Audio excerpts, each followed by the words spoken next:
Décharge sauvage, décharge illégale, eh bien ça continue. Cette fois à Château-Gombert, dans le 13e arrondissement de Marseille, où des milliers de mètres cubes de broyat de bois ont été épandus sur un terrain privé. Les défenseurs de l'environnement ont alerté les autorités, Jean-François Georgetti et Camille Bossard. Des oliviers et une prairie au pied du massif de l'Étoile. Nous sommes dans le 13e arrondissement de Marseille, à Château-Gombert, juste derrière l'école Polytech.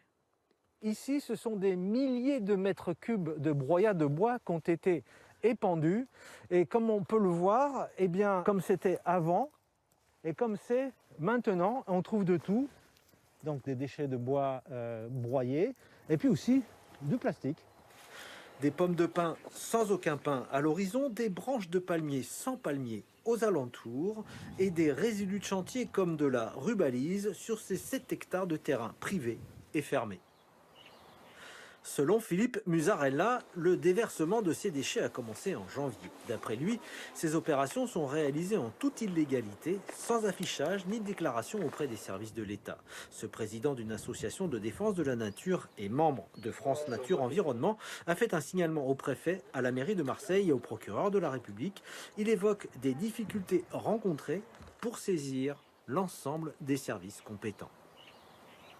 Il y a tellement de réglementations différentes qu'en fait, on ne sait pas à qui s'adresser. Ça relève soit de la police municipale, de la ville de Marseille, donc, soit ça peut relever du préfet, dans ses services de la DREAL, donc c'est un service d'inspection qui peut faire justement des contrôles en pensant que ce sont des installations classées, mais qui n'ont pas été autorisées. Pour l'instant, seul le préfet a répondu à l'association. A priori, la direction régionale de l'environnement est saisie.